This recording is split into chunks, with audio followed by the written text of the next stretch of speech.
नमस्कार, मैं हूँ कुमार अनिल। डॉक्टर भीमराव अंबेडकर की पुस्तक बुद्ध और उनका धम्म, इसकी 63वीं कड़ी लेके मैं आपके सामने उपस्थित हूँ। आज हम बात करेंगे कि धर्म और बुद्ध के धम्म में क्या फ़र्क है, धर्म और धम्म में क्या फ़र्क है। लेकिन उससे पहले मैं जो ये कड़ियाँ पेश कर रहा हूँ डॉक्टर अंबेडकर की पुस्तक के आधार पर, तो उस पर कुछ प्रतिक्रियाएं आई हैं, तो उसको मैं आपसे साझा करना चाहूँगा। पहले भी बहुत सारे लोग लिखते रहे हैं कि उस समय ब्राह्मण नहीं थे, तो बुद्ध के समय आप कैसे कह रहे हैं। तो मैंने तो यही सबको जवाब दिया कि ये मैं नहीं कह रहा हूँ, मैंने कोई शोध नहीं किया है, ये डॉक्टर अंबेडकर की पुस्तक है, इंटरनेट पर उपलब्ध है, आप वो फ्री में डाउनलोड करके देख लीजिए। अब कुछ नई प्रतिक्रियाएं आई हैं, उसमें एक ने तो कहा है कि डॉक्टर अंबेडकर जो हैं आप फर्जी कहानी सुना रहे हैं, और डॉक्टर अंबेडकर ने जिन तथ्यों को रखा है वो ऑथेंटिक आधार नहीं है उनका। तो अब तो डॉक्टर अंबेडकर की बात को भी अगर आप नहीं मानेंगे तो मैं इसमें क्या कह सकता हूँ। कहना फर्जी मुझे कहने के बदले ये आप कहिए कि अलग अलग मत हैं। डॉक्टर अंबेडकर का एक मत है बुद्ध के बारे में, और भी कहानियाँ हैं, अलग अलग मत हैं। ऐसे बहुत सारे महापुरुष हुए हैं जिनके जन्म तिथि के बारे में, जिनके किसी वचन के बारे में अलग अलग मत है, अलग अलग धारणाएँ हैं। तो आप ये कहें कि अलग मत है एक डॉक्टर अंबेडकर का, लेकिन फर्जी कह देना ये ठीक नहीं है। तो आइए हम बात शुरू करते हैं कि धर्म में और बुद्ध के धम्म में क्या फ़र्क है। तो फिर एक कहानी से बात शुरू करूंगा मैं कि हुआ ये कि बुद्ध जो हैं वो मल्लों के प्रदेश में थे, और वहाँ पर वो एक बार ठहरे हुए थे। तो वो भिक्षा पात्र लेके निकले नगर में प्रवेश करने के लिए, लेकिन काफ़ी समय था। तो उन्होंने सोचा कि तब तक जो है वो एक भग्गव नाम का एक परिव्राजक है, उसके यहाँ क्यों नहीं चलते हैं। तो उसके यहाँ वो गए, तो उसने बड़ा आदर सम्मान से बिठाया, अपने कुटिया में बिठाया बुद्ध को, तथागत को, और उसने कहा कि तथागत मुझसे मिलने लिच्छवी का एक आया था, वो भी मतलब बुद्ध को मानने वाला था वो, तो उसका नाम है सुनक्खत। तो सुनक्खत जो है लिच्छवी का, वो आया था और उसने कहा कि मैंने तथागत को छोड़ दिया है, मैं अब उनको गुरु नहीं मानता हूँ, मैं उनका शिष्यत्व छोड़ रहा हूँ, अब उनका शिष्य नहीं हूँ। क्या ये बात सही है? तो तथागत ने क्या जवाब दिया, बड़ा रोचक है ये जवाब। देखिए क्या दिया तथागत ने। तथागत कहते हैं कि कुछ दिन पहले सुनक्खत मुझसे मिलने आया था और उसने मुझसे कहा कि मैं आपका शिष्य अब नहीं रहना चाहता हूँ। तो मैंने उससे पूछा कि क्या मैंने कहा था कि मैं तुम्हें शिष्य बना रहा हूँ? तो उसने कहा कि नहीं। क्या तुमने कहा था कि मैं शिष्य बनना चाहता हूँ और मुझे शिष्य के रूप में स्वीकार करें? तो नहीं। तो फिर शिष्य छोड़ने का, शिष्य नहीं रहने का सवाल ही कहाँ आता है। फिर सुनक्खत ने कहा कि मैं अब आपको अपना गुरु नहीं मानता हूँ। तो फिर तथागत ने कहा कि क्या मैंने कहा था कि तुम मुझे गुरु मानो, तो गुरु के रूप में स्वीकार करो? तो उसने कहा कि नहीं। तो क्या तुमने कहा था कि मैं गुरु के रूप में आपको स्वीकार करता हूँ? तो नहीं। तो अब तो बड़ी अजीब स्थिति हो गई। फिर सुनक्खत ने कहा, दो और प्रश्न उसने किए कि वजह बताई। उसने कहा कि मैं आपको इसलिए आपसे अलग हो रहा हूँ कि आप चमत्कार नहीं सिखाते हैं। चमत्कार को यहाँ पर कहा गया है प्रतिहार्य।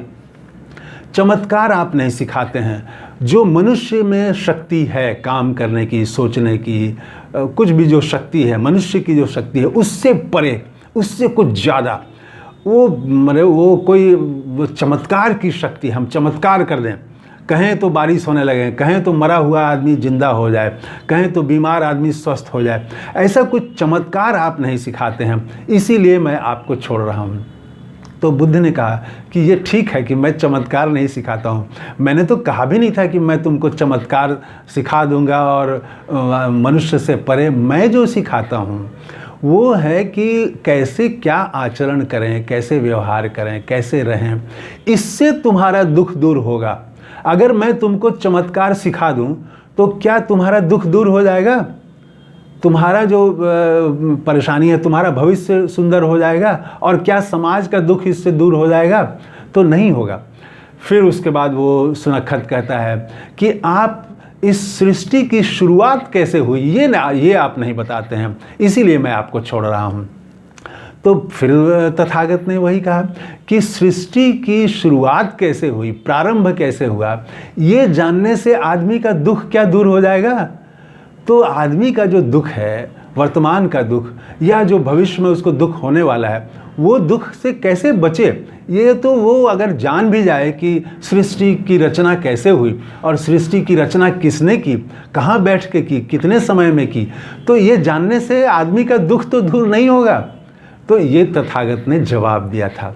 अब यहीं से बात आ जाती है कि बुद्ध के धम्म में और जो धर्म जो कहा जाता है, वो धर्म में रिलीजन जिसको अंग्रेजी में बोलते हैं, उसमें क्या फ़र्क है।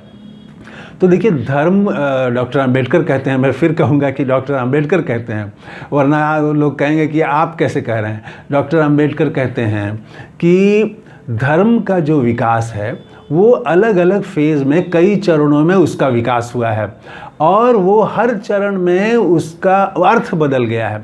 शुरुआत कैसे हुई? शुरुआत हुई जादू टोना से शुरुआत हुई। जब वर्षा कैसे होती है, बिजली क्यों चमकती है, बाढ़ क्यों आती है, ये जब आदमी को मालूम नहीं था, मनुष्य को, तो उसने कुछ जादू टोना शुरू किया। शुरुआत यहाँ से होती है।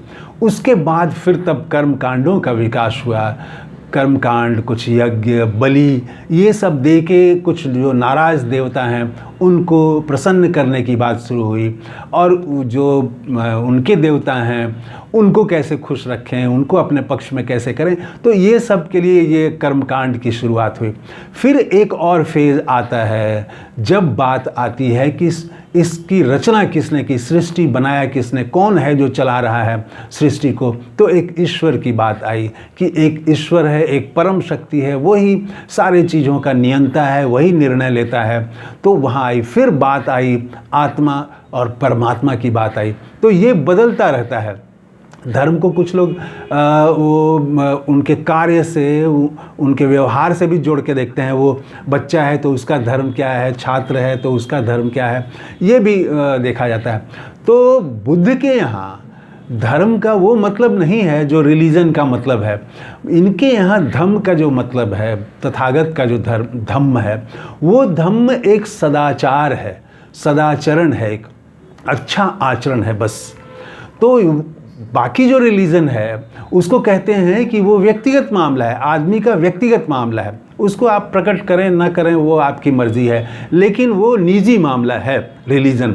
लेकिन जो बुद्ध का धर्म है, धम्म है, वो बुद्ध का धम्म सामाजिक है, समाज की ज़रूरत है। अगर दुनिया में एक ही आदमी हो तो बुद्ध के धम्म की उसको कोई ज़रूरत नहीं है। लेकिन अगर दो आदमी हो गए, समाज में आदमी रह रहा है, तो बुद्ध के धम्म की ज़रूरत पड़ेगी। इसीलिए बुद्ध का धम्म जो है वो सामाजिक ज़रूरत है, सामाजिक आवश्यकता है, क्योंकि उसमें आचरण की बातें हैं। और बुद्ध के धम्म के दो मुख्य आधार हैं। पहला है एक प्रज्ञा और दूसरा है करुणा। प्रज्ञा मतलब निर्मल बुद्धि होना, अंधविश्वास पर को नहीं मानना, और सच जो है, सत्य जो है उसके अनुसार अच्छा एक सम्यक हर तरह से विचार और कार्य रखना। तो ये प्रज्ञा है और उसके अनुसार। और करुणा, करुणा का मतलब प्रेम, मोहब्बत, भाईचारा, इंसानियत, दूसरे से आप अच्छे से व्यवहार करें, दूसरा अगर कष्ट में है तो उसकी कैसे मदद करें। तो ये बुद्ध के धम्म के दो प्रमुख स्तंभ हैं, प्रज्ञा और करुणा। और ये दोनों सामाजिक हैं, सामाजिक व्यवहार को निर्धारित करते हैं। आदमी कैसे समाज में व्यवहार करे, दूसरे से कैसे व्यवहार करे, खुद अपने लिए कैसे व्यवहार करे, कैसे अपना चिंतन वो करे, कैसे वो अतीत में ही न सिर्फ खोया रहे, अतीत को सुधारने का, या भविष्य की कल्पना में न रहे, कैसे वो वर्तमान को ठीक करे। तो वो सम्यक स्मृति हो, सम्यक चिंतन हो, उसका सम्यक व्यवहार हो। तो वर्तमान को ठीक करने पर तो प्रज्ञा और करुणा, और ये दोनों चीज़ समाज को जब ज़रूरत है, करुणा की भी ज़रूरत है समाज को, और बुद्ध की प्रज्ञा जो बात करते हैं, निर्मल बुद्धि, एक अंधविश्वास नहीं, इसकी भी ज़रूरत है।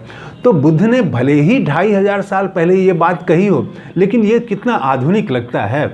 तो ये धर्म और धम्म, बुद्ध के धम्म में ये बुनियादी फ़र्क है कि बुद्ध का धम्म जो है एक सामाजिक कार्य है, एक सामाजिक जिम्मेवारी है, सामाजिक आपका व्यवहार है, व्यक्ति का सदाचार है। इसमें ऐसा कोई कर्मकांड नहीं है। आप कैसे दूसरे को दुख ना पहुंचाएं। हम लोग बहुत सारी कड़ियों में देखे हैं कि ये सब बातें आई हैं कि दूसरे को आप दुख ना पहुंचाएं, यही तो है बुद्ध का धम्म। इसी तरह से आप सभी जीवों के प्रति, सबके प्रति, तो वो एक सदाचार की बात है, सदाचरण की बात है। तो ये वर्तमान में भी है और ये सबके लिए है, ये सामाजिक चीज़ है। तो इस कड़ी में इतना ही। बुद्ध को नमस्कार करते हुए बात समाप्त कर रहा हूँ। थैंक यू, धन्यवाद, जय हिंद।